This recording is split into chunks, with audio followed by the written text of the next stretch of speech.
evening, everyone, and welcome to Kidlit Live with me, Arden Jones. I hope you've all had a lovely week.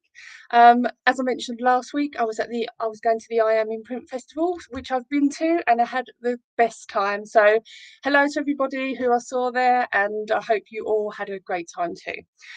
Just wanted to get started today. I have my lovely friend who's joining me today. Her name is Jess, and she is a picture book writer. She has published her book Qing Shi, The Girl Who Ruled the Seas, which is here behind me, and I have a little bit of her book here as my background, which is amazing that I've figured out how to do that. So she's also a young adult fiction writer, and we're going to have a little chat about those books, what she's written, what she's up to. So let's bring her on. Hello. Hi. Hi. How are you? So good. How are you doing? Yeah, good, thank you. Yeah, I'm just really glad that I can get a bit of Qing Shi there in the background, which I was really pleased about. I love it. I want that to just be the background of my everything.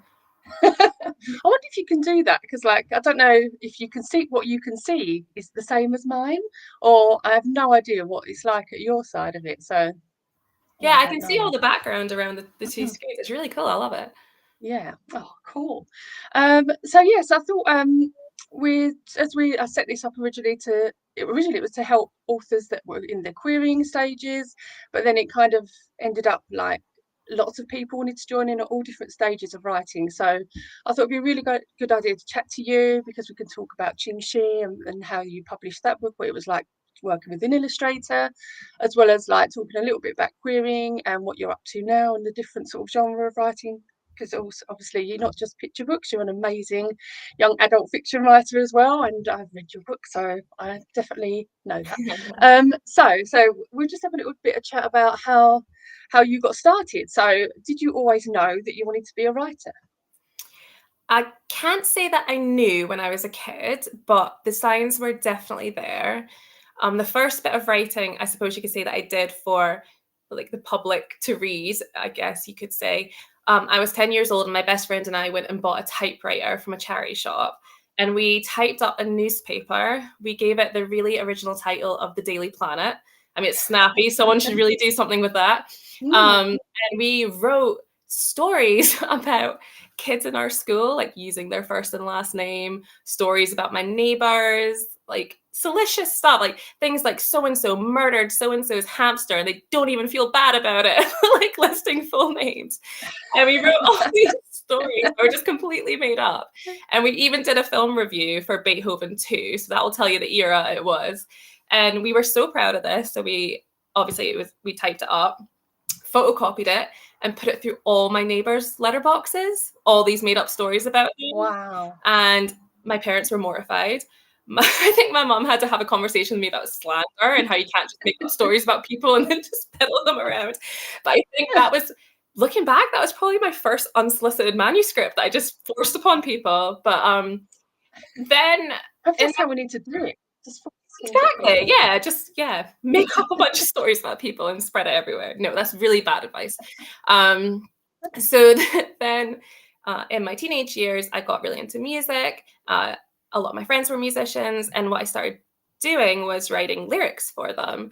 And I played some instruments as well, but I realized it was the lyrics that I loved the most. And as I got a little bit later on in my teen years, I would have musician friends come and ask me to collaborate with them on lyrics, and they would bring the melody, they would bring these big concepts, high emotion concepts and wild imagery that musicians can have sometimes, and I would take that and make it more relatable so that other people, would understand what they were talking about. And I really had a knack for it, and it worked out really well. And I realized that's what I actually loved about music, was the storytelling through music. And then my 20s, there was nothing. I got married, had kids, didn't write a word. And it wasn't until I turned 30 and I started writing again as a hobby, writing fan fiction. And a lot of people in the literary world kind of turn their nose up at fan fiction. And yes, there's a lot of terrible fan fiction out there, but there's also some quite good stuff. And that's actually where the beginning of where I honed my craft.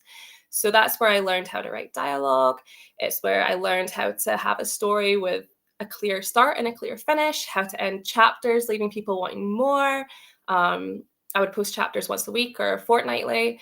And it's also probably most importantly where I learned how to take critique, because there is nobody who's going to tell you how they feel like an anonymous person on the internet. So they will tell you if they hate what you write or if they love it.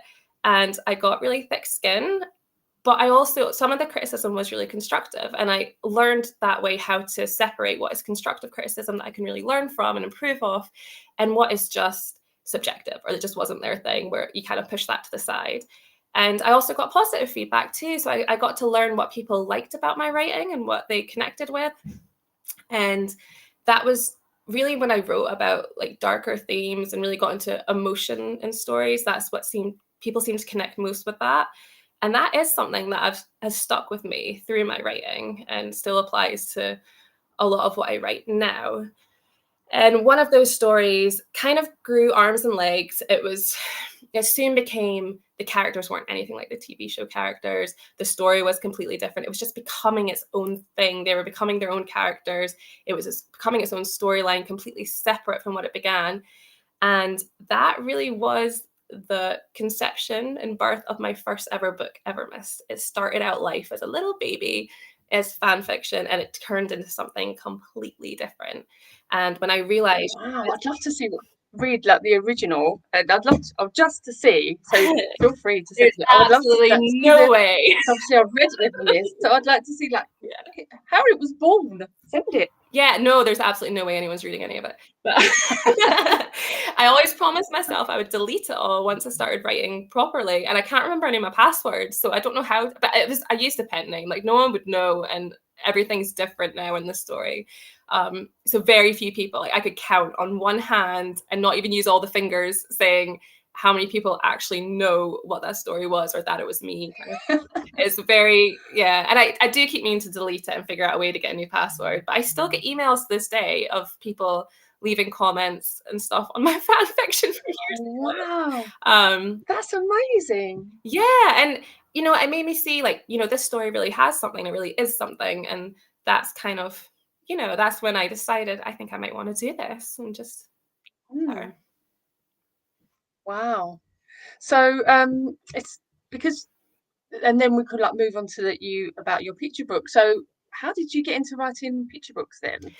If you've come from sort of writing fan fiction to young adult, and then within picture books is.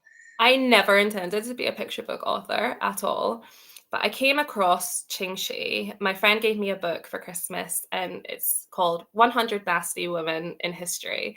And it's just really short biographies of really fascinating women. And I read the chapter on Qingxi. And when I say chapter, it was a page and a half of information on her. And I had just never heard of this person before. And the author ended that really short biography just with a statement of saying, well, really a question.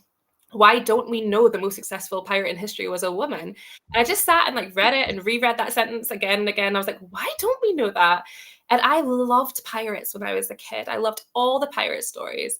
And I just thought if little 6-year-old Jess knew that the greatest pirate in history was a woman, it would have blown my mind. And I had 2 really young daughters at the time who were picture book age.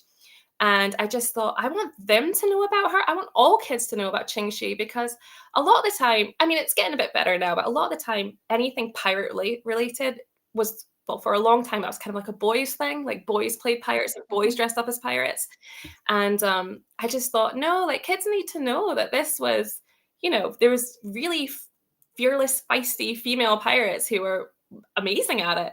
And when I saw her, because I was writing Evermist and my main character is a female pirate captain, and I thought I was being really unique and fresh coming up with this idea, like these obviously didn't exist.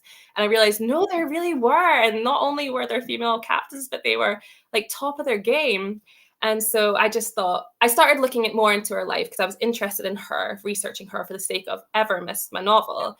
And the more I learned about her, the more I was just blown away by her life. And if anyone does want to know more about her, by the way, there's a lot I couldn't put into a picture book, but I have a full essay about her on my website. It's just jlbleakley.com if anyone's interested in just reading about her story, because it's so fascinating. And I really just wanted my kids to know about her. And I work in early years in childcare, and I wanted the kids I worked with to know about her too. And the story came really quickly. It's a rhyming picture book. I kind of wanted it to be like a sea shanty, like that kind of feel to it, like telling her story. Like if you could imagine a toothless old man playing accordion in the corner of a pirate tavern, like him telling her story, like this is how he would tell it, kind of thing. And everything in the book's factual, and so it is a non-fiction rhyming picture book. Yeah, it's amazing. I love reading it. And it was just funny because out of nowhere, Willow picked it up as well the other day. She went, I just want to read this. And I mean, like we've got hundreds of books. So like to pick one out of all them, I feel like it's quite like important to her, like what she wants to read. And she just picked out, I want to read this. And I was like, I haven't read that with her for like a long time since I first bought it, really. I've just kind of kept it safe because like it's yours. And like she got it out the other day, and I just was like, this is so lovely, and she really enjoyed it.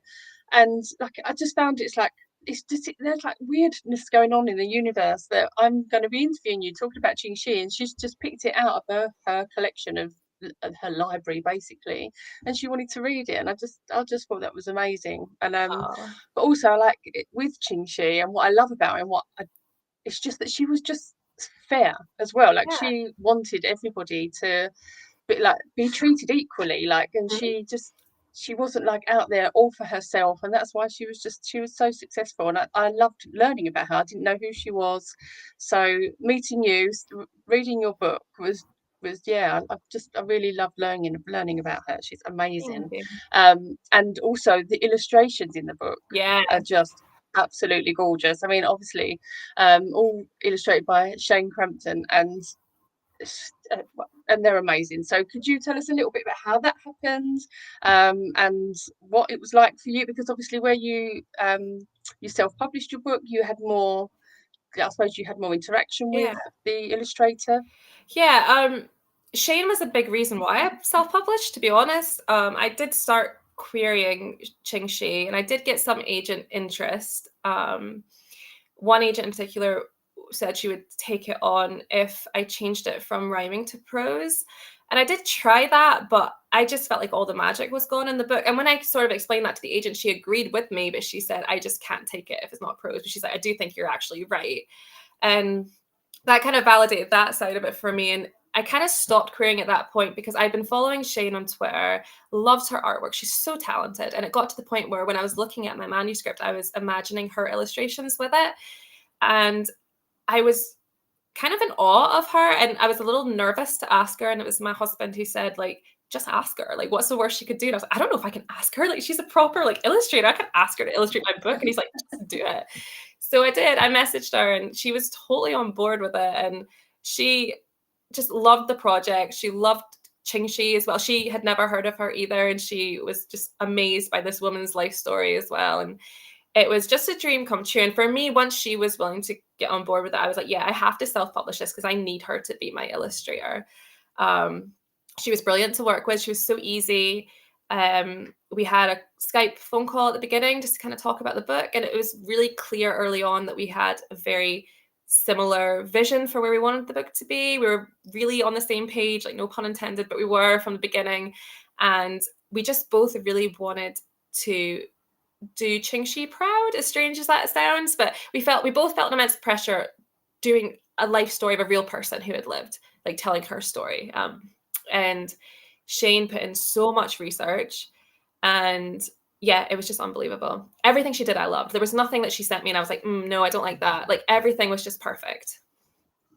Yeah, I like it's yes. How amazing. It's just and things like I have to just say it throughout. Just like I love that. She's just done it. She's done amazing. And we love the parrot. Patch. That was all her idea. The parrot was all Shane's idea. Really? Nothing to do with me. She put him in. And kids love him.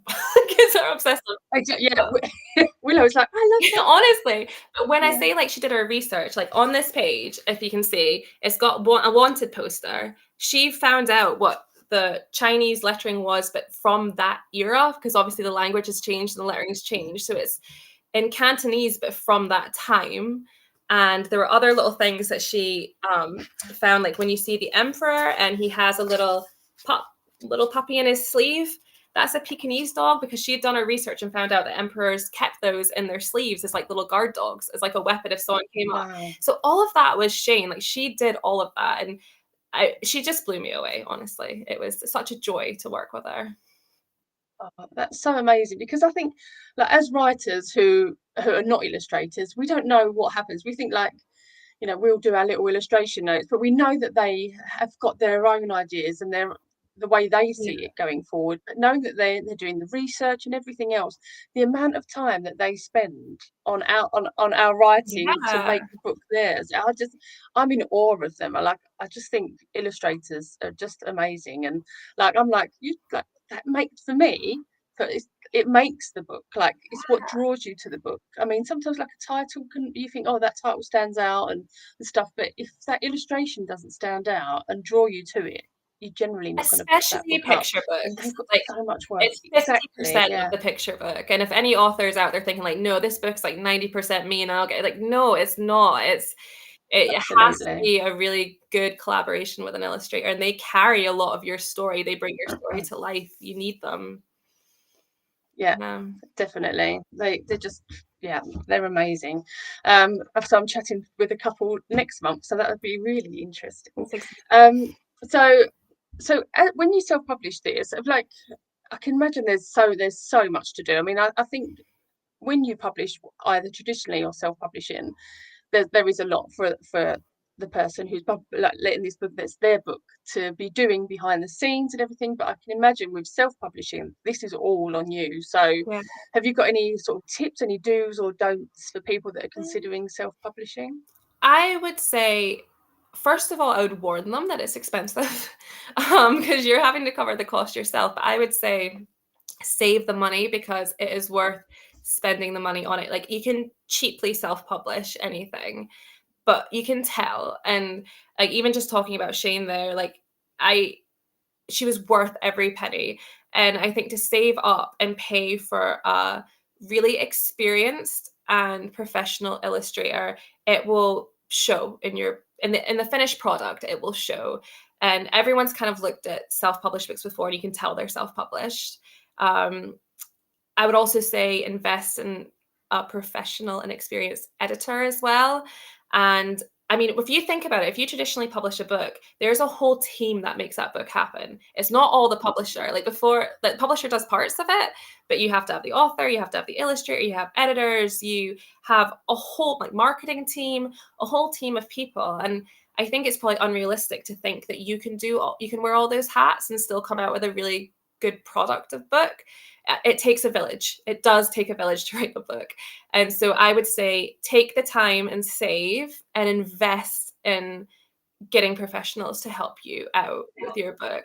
That would probably be my biggest do. I would also say what I found quite helpful, I guess, is I know you can publish through Amazon as a they distribute your book for you and print it for you, print on demand. And there's other companies as well that do it. I use both because Amazon tend to favor their own books. So all my books that are bought from Amazon are printed and distributed by Amazon. But then every other book, I use Ingram Spark. So you can use Ingram Spark and they can sell through Amazon. But what Amazon tends to do is be really sneaky, and it will say things like out of stock or will dispatch in 3 to 5 weeks, because they want to put the preference on their own books.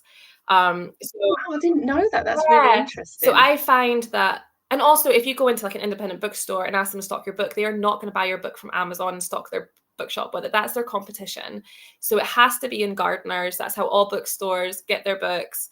And you can do that through the Ingram Spark isn't the only company. There's other companies that do the same thing, but that's just who I use. So yeah, I have 2 separate printer and distributors, one for Amazon and one for everything else. And yeah, I find that someone had given me that tip, and I'm so glad they did, because it's made it all a lot more simple. And it means my book is available from any bookstore. You can walk into any bookstore and ask them to order that in, and they can get it. and it makes a big difference. Which is exactly what we did. Yeah. Yeah, because I think I sent you a picture of Hayley selling. Yes. Well, she was doing some work experience at our local indie bookshop, Chicken and Frog, and yeah, the lovely Natasha ordered it in for us. So that was really lovely because it's nice to support like local bookshops as well. And I would say, I like, mean, you don't get me need wrong, I do to buy off Amazon, but yeah, you need to build relationships with bookstores, those authors. Like, I'd say don't just email them and be like, "I wrote a book and self-published it. Can you stock it?" Like, kind of build up to that point because it is a two-way relationship. Like, it's up to them if they want to stock your book or not. Like, it's their business. They want to know that you're also investing in them. So, yeah, absolutely. so making sure that as an author, you do support independent bookstores and yeah, then they will want to stock your book. You know what I mean? Yeah. Yeah. It's quite interesting that you mentioned the two, like from Amazon and Ingram Spark. So is the quality different? Do they have different types of paper they put? I mean, this is just interesting to me, like Yeah, because not they use different really. printing companies, so There's not really it's any the same. difference. The only difference is when you look at the back of them, one says printed by Amazon, one says printed by Oh, yourself. That's really the only difference. I would say weirdly, my Amazon books, I can write with a Sharpie on them and it won't bleed through the pages, but the Ingram Spark ones, I need to use a ballpoint pen randomly. oh, Discovered okay. that early So on. you'll check that because Yeah, when yeah. someone comes up But to it you, you'll be might like, okay, I know what pen to use. yeah, it might just be the paper I chose. I don't know, but I just have found that with the two. Yeah.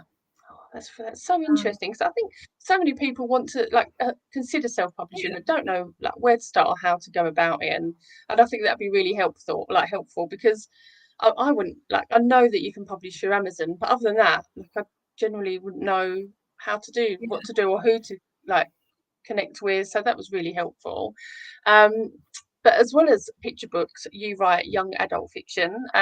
So I've read two of your books so far, so Evermist and Heatherfield, which is the one that I know that is your most yeah. recent. And you know, I love them. I love your writing. So I can't wait for more. But can you tell us a little bit about both books? Yeah. So Evermiss is the one I kind of talked about a little bit at the beginning. That was my first ever book I wrote. It's a young adult fantasy. It's a swashbuckling. I can't get my words out there. Swashbuckling pirate adventure. It's the main character is a feisty female pirate captain who's a renowned treasure hunter. And when she is captured, she negotiates her freedom by agreeing to help a desperate and somewhat reluctant prince. But in doing so, she finds herself in the middle of a generation long search for an extremely dangerous and powerful magical weapon that she has to find before it falls into the wrong hands and shifts the power of the world they live in. It's really a book about survival or I guess suppose surviving life versus living life. And my tagline for it is the pirate who would do anything to survive has to become the queen who would sacrifice anything for her people. And that's kind of her character arc in that story. Um, so that's Evermist. And Heather Fields is a young adult horror set in Falkirk, Scotland, the town that I live in. And it's my take on why the Romans left Scotland because we don't actually know the real reason. There's a lot of speculation as to why they sort of just abandoned their forts and left, but we don't actually know Oh, why. So I decided to do my take on that and make it extra creepy and spooky and whatnot. So the main character in that is an American girl called Heather, who's the daughter of an archaeologist. And after losing her mum, she was forced to move to Scotland because of her dad's work and do her last year of high school there. And he's there because a sinkhole has revealed Roman artifacts, but it's unleashed something else a little more sinister, and there's mysterious things happening in their town. It's got a demon from Roman mythology. It's got a ghost spirit from Scottish folklore.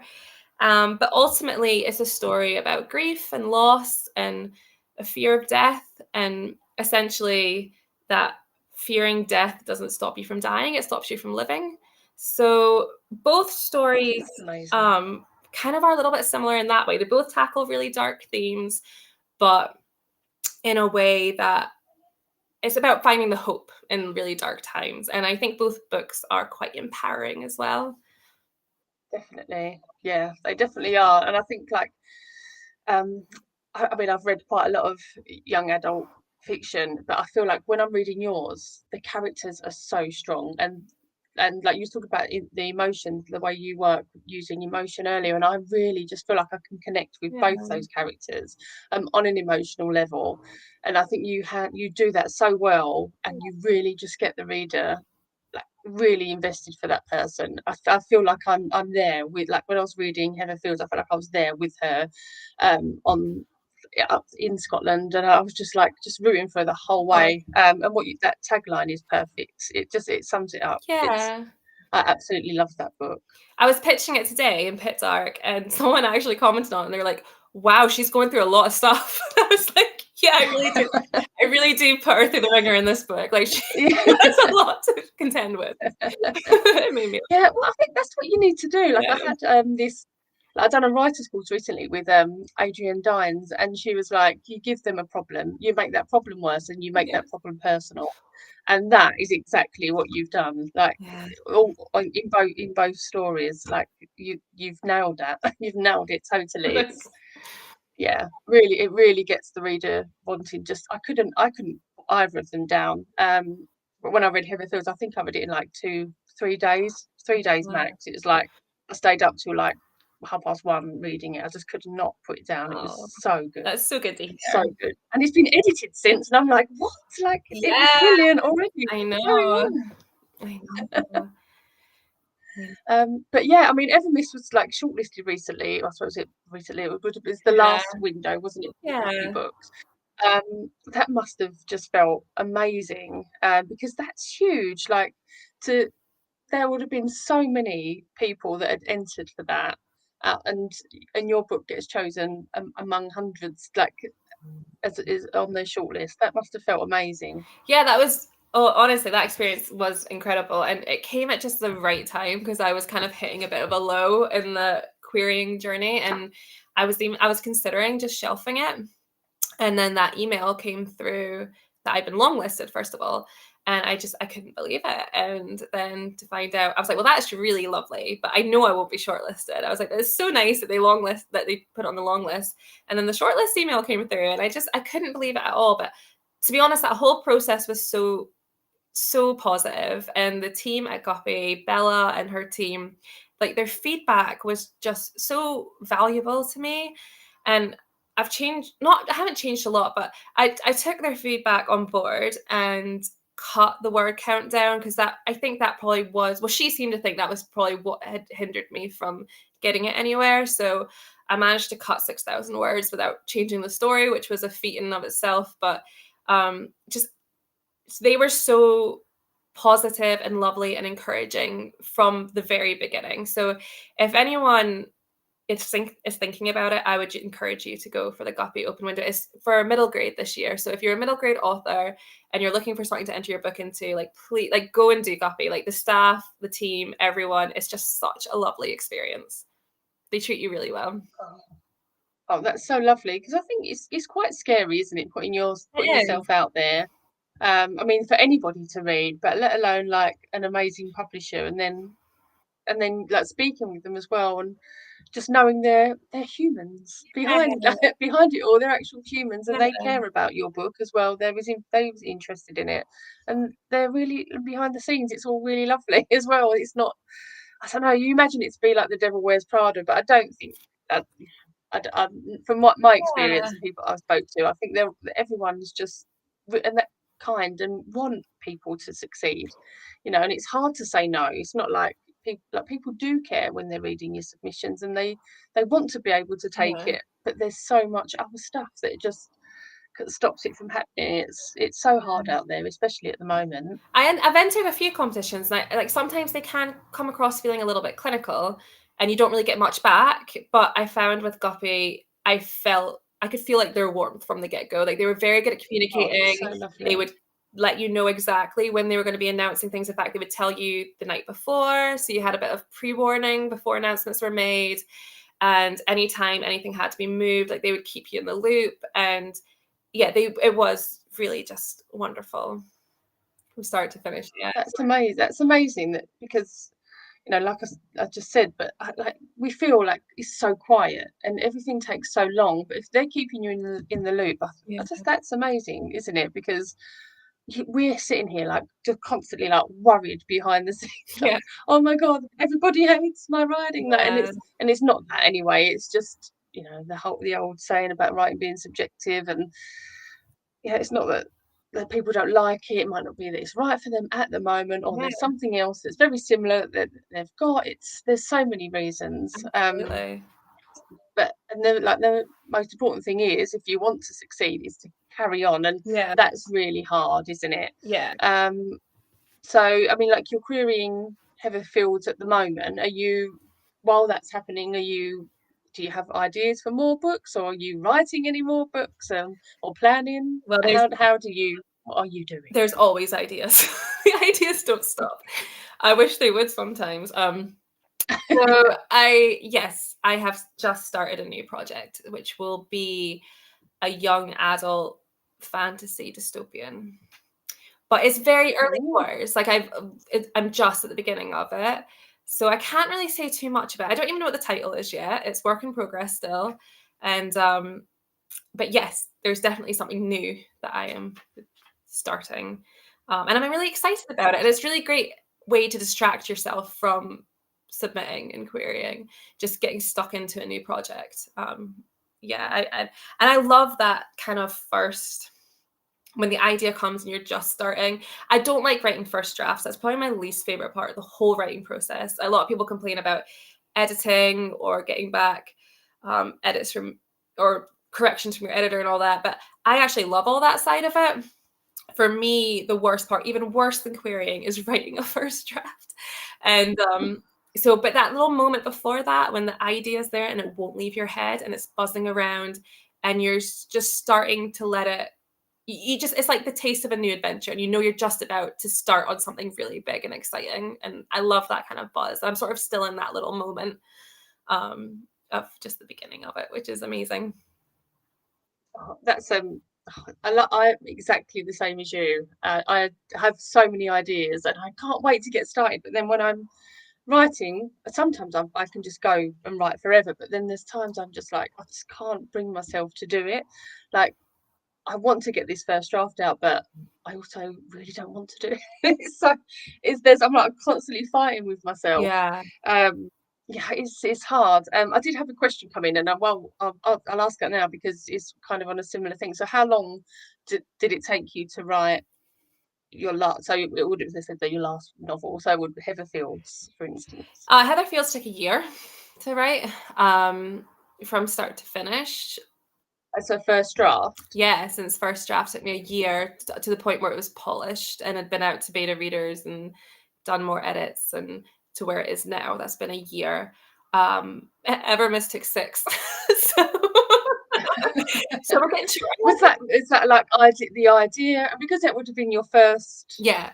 like So novel? yeah, You was learning as well at the time, wasn't you? I didn't I know know. you've recommended books to me to read and stuff like I that. didn't So know what I was doing. There's been so many drafts of that novel. So yeah, it took years to get ever missed out because I was learning as I went. I made a lot of mistakes. I probably did it the hard way. And but because of that, I feel like now I'm getting better when I'm writing books. And I can see not just the writing improving, but the process improving as well, which is good. But yeah, Heather Fields is 1 year. And hopefully we'll see if this new one can be done in a year as well. That'd be great.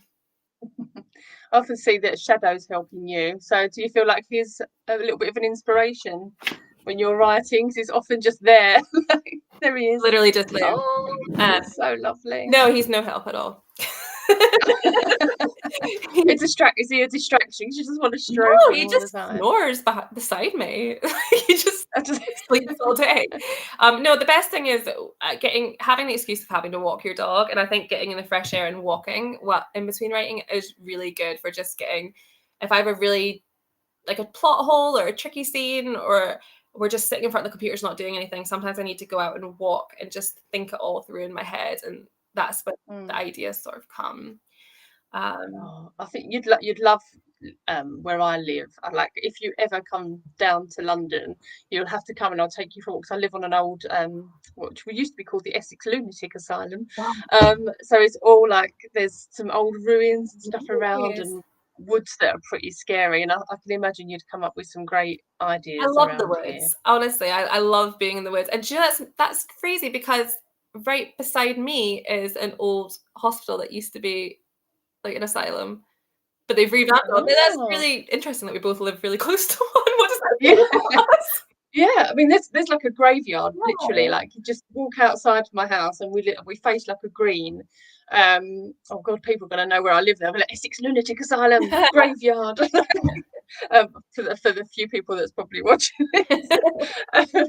But interested, not I was interested in where I live, but yeah. So like you just go out on the green, and literally just to the left, there's like all these old graves. It's like so and so died at the asylum, and it's just like it's pretty freaky, really. I love an But old yeah, graveyard. it's I love going and reading. I'm a bit strange that way. yeah. Yeah.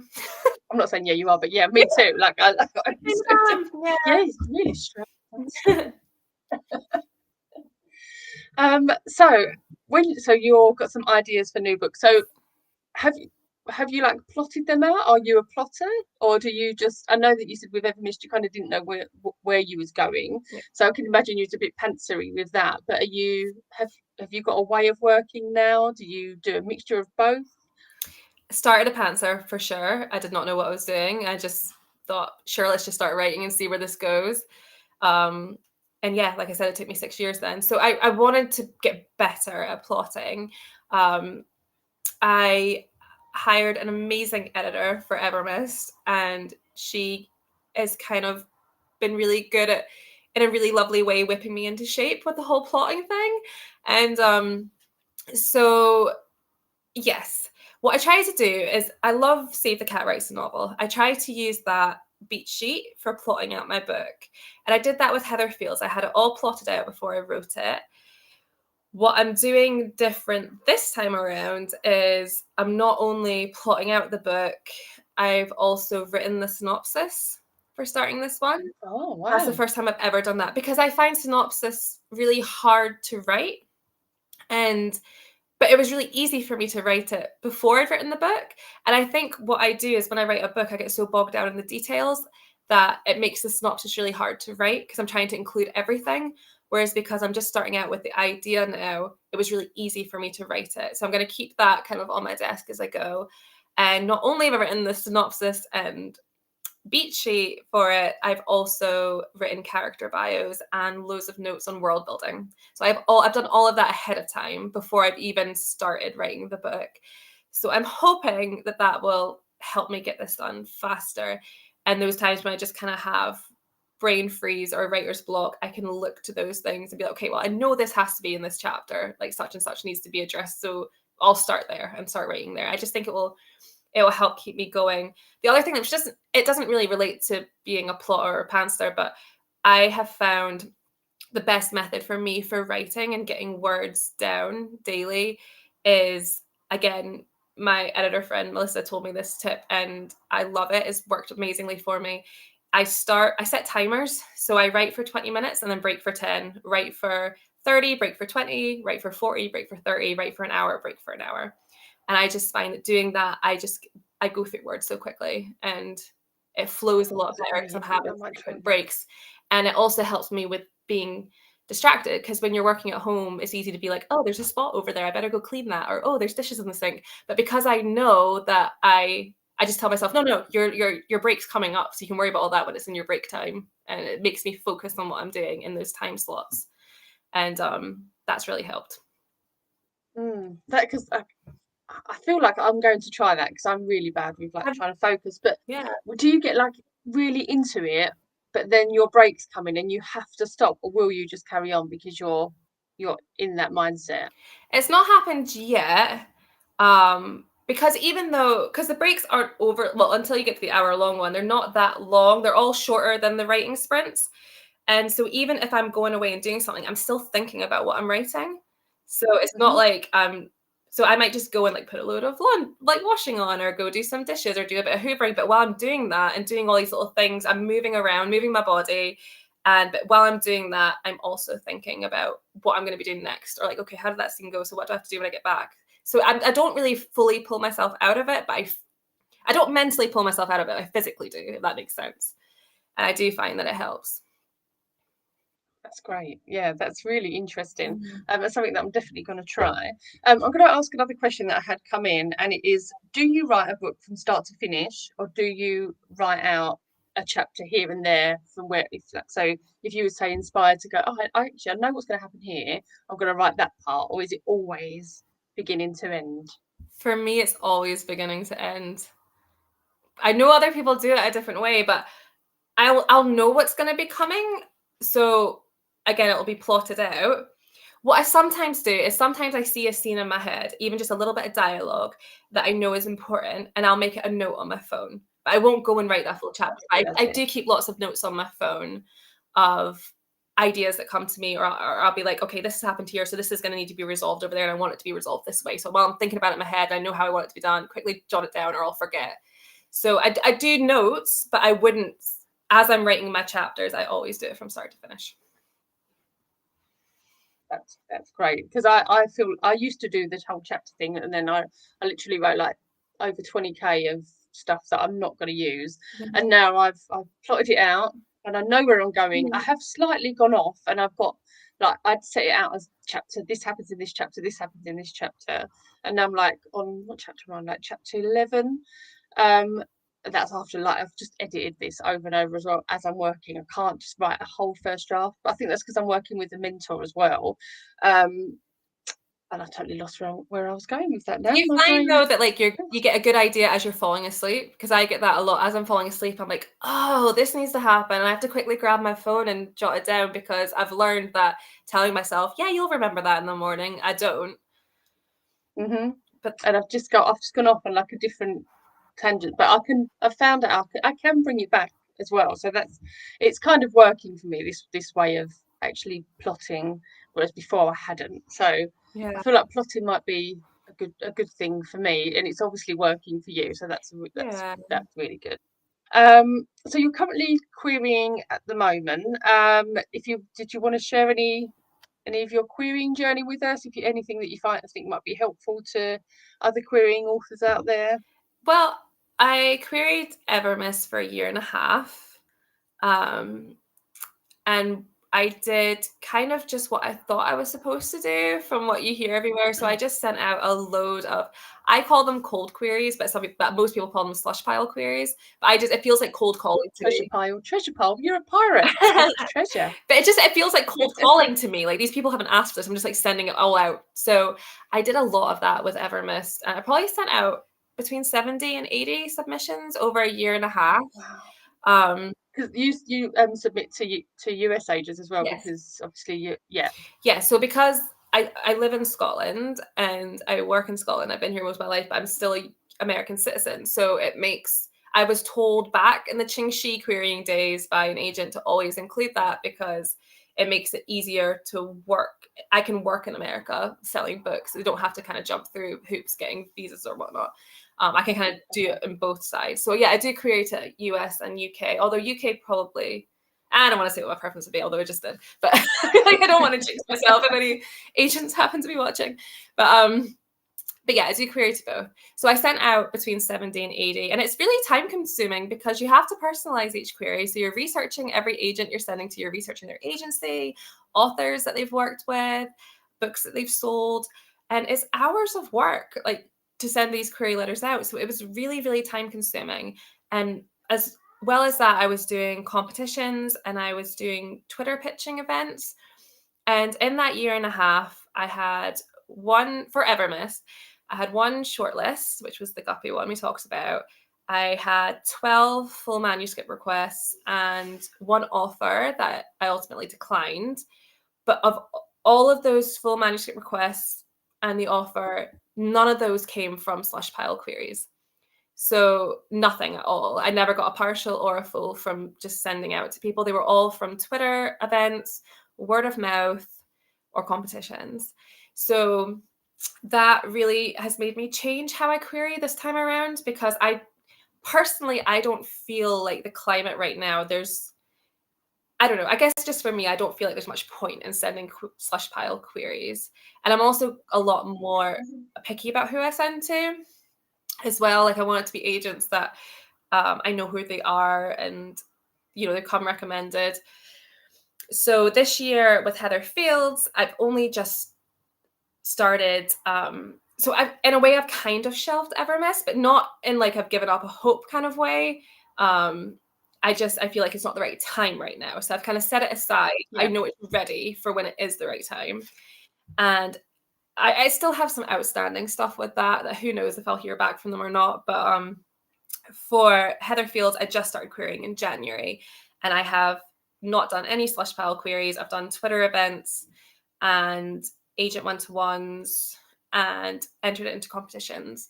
And so far since January, I've had 2 full requests. So, and That's great. one was off the back of an agent one-to-one, and one was, I guess you could say, word of mouth. We'll frame it that way. So I do. For me personally, I know there are people out there who have gotten their agent by just sending a query to an agent. But I haven't seen any proof of that working. So this is kind of how I'm doing it this year, just focusing on the competitions, the Twitter events, and agent one-to-ones, and seeing where I get with that. So we'll see.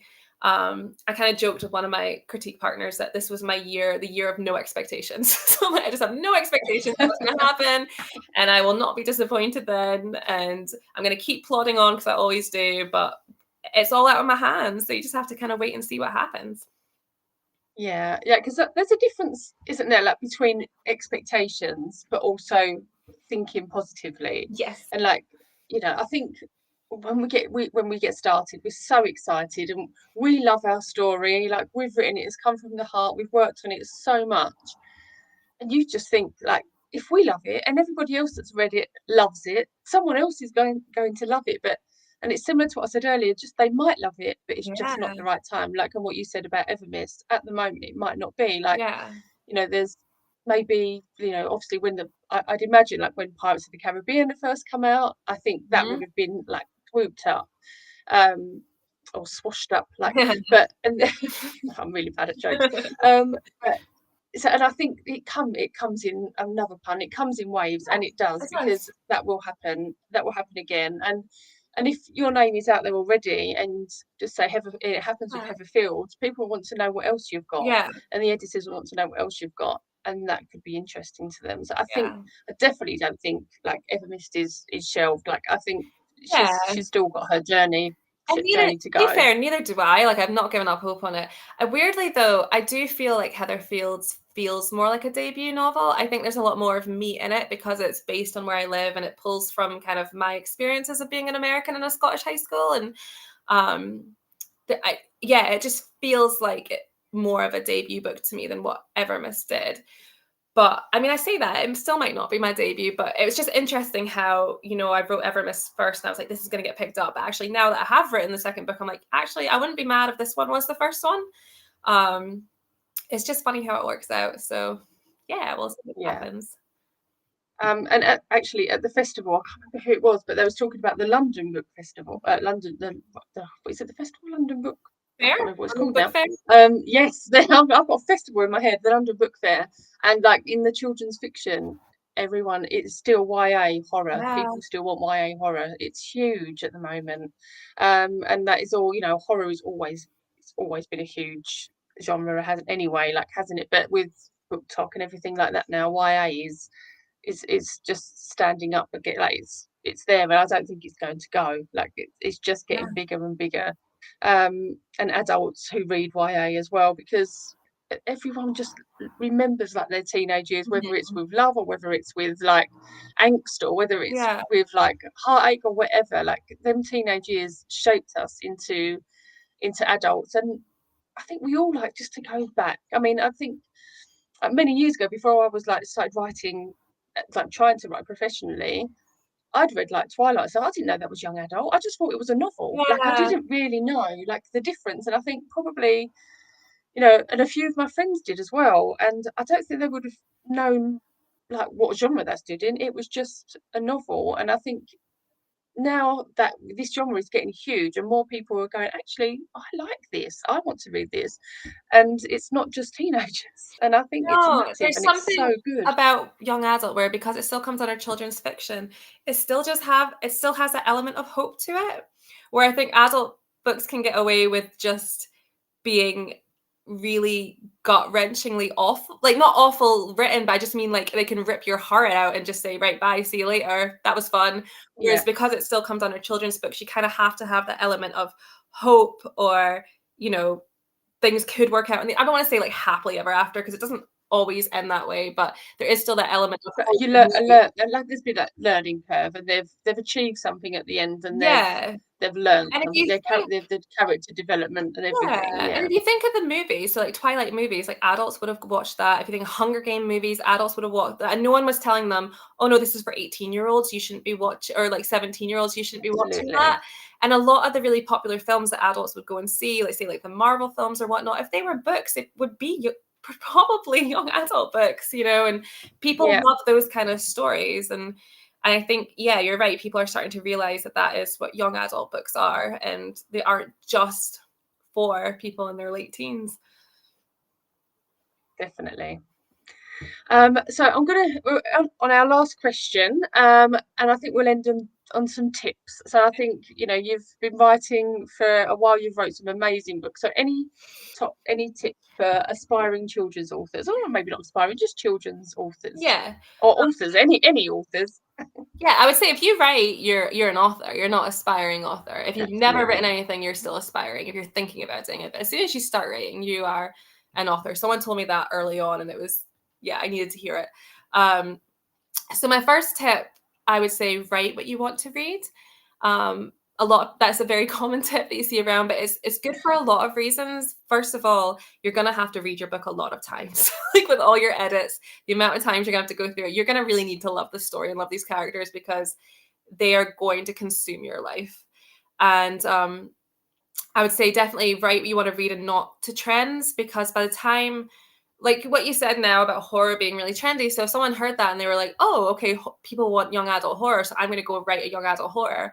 By the time you've written it, you've edited it, you sent it to alpha readers, beta readers, editors, agent, then they've sent it on. By the time all that's done, it's going to be a new trend. Like the trends come and go and they Yeah. constantly change. So if And like publishing is so slow. Like everything yeah, is so slow. exactly. Yeah. So what I tend to ignore trends, like kind of like what I did with Evermist, where I'm like, that trend will come back. And so it's there and it's ready for when it comes back. So if you write what you love to read, you're going to enjoy the process a lot more and you will have a finished, polished book that is there and ready for when the industry is ready for it. And I was just lucky with Heather Fields that it was done and polished now. I didn't know at the time when I started it that horror was going to be as big as it is this year. That was just luck, pure luck. But it could have been a year when everyone wanted dystopian or everyone wanted romance. Romance was really big for a couple years. I think just because of COVID, people wanted just cozy romances, like something just nice because the world was insane. But yeah, so just yeah, write what you want to read. Don't worry about the trends. I'd also say get a really good critique partner. I have great critique partners and people that you trust their opinion, people that you know will tell you the truth and who will tell you as much the things they love as the things that they think you need to change. Because if you send someone your book and they read the whole thing and they're like, it was brilliant, yes, that doesn't help you at all. It might be really lovely to hear, but there's nothing you can do with that. You're just kind of like, all right, cool, right, okay. But if people like say, oh, I loved it, but I didn't really understand this bit, or I wish you'd done this instead, or I was kind of hoping this would happen, or you spelt that word wrong, like that gives you things you can work on. And I love getting critique back because I'm just like, yes, excellent. Okay, here's my next step. Here's what I do next now. So definitely get critique partners that you trust, that you know will tell you the truth. And just be involved in the writing community, get to know other authors. They're so warm and welcoming and like they have a wealth of knowledge that you will need. They've been through it, they've done it all, and they're rooting for you. I don't think any authors certainly none that I've met see each other as competition. They see each other as each other's cheerleaders. And writing is very lonely. I try to explain to my friends that don't write. I'm kind of like, I have to be my own hype man. I have to be my own manager, my own, you're not working as a team. It's just you, and you have to keep motivating yourself to do it. So it helps to be part of the writing community and have people who can kind of help you with that. And just read loads. You have to read in your genre. You have to know books for comparative titles. You will learn more from reading than from any workshop or course that you could do. Read. Keep reading. That's like my main tip. And it's some people are like, oh, but I don't have the time. Even if you just read 15 minutes every night before you went to bed, even if it's just one chapter a night, you're still reading and you're still learning, and you're getting to learn what is it you love about a book. What is it an author does that gets you really excited? What do they do that pulls you out of the book and you stop enjoying it as much? Like, you can learn as much from those things too. Yeah, definitely. Like, I think if you're not reading in that genre, then how can you write in that genre? You'll be writing something that's kind of like what you used to read. Like, I think you need to read what is currently out there if you want to write something that like eventually you want to publish. But yeah, no, this has been great. It's been so lovely to chat to you. As always, I love chatting with you. So what I'll do is I'll just switch the camera off, so then I'll talk about what's coming next week. If you just stay on, and then I'll start, because I felt really bad last week. I accidentally shut it down. And I was like, oh no, I'm so sorry. Like, behind the scenes, no one saw that. So yeah, just if you just stay on, and then I'll say I'll pop back to you in a minute. Perfect. But thanks for coming on, Jess. It's been so Thank great you to for talk to having me. you. And wish you all the best with querying Heatherfields and writing your new novel. And I can't wait to hear more and read it, which I know that I will do. So yeah, I'll see you later. See you. Bye-bye. Oh, that was great. I really enjoyed chatting with Jess. And I hope everybody who tuned in enjoyed and just was inspired, and it was helpful to you as well. So next week I will be joined by Marcella Ferreira, and she is a picture book author. She's recently released her picture book, The Queen Next Door, and I'm really excited to chat with her. We actually done the Golden Egg picture book course together, so yeah, I'm really excited to chat to her and her journey, because I've not actually spoken to her since we finished the course, so this will be great. But next week it will be on Tuesday, so it's going to be on the 30th at 8 p.m. And I will send out the link again for everybody to join. But yeah, it's been great, and I've loved chatting with Jess, and I've loved chatting with everybody who joins in. So I will see you next week. See you later.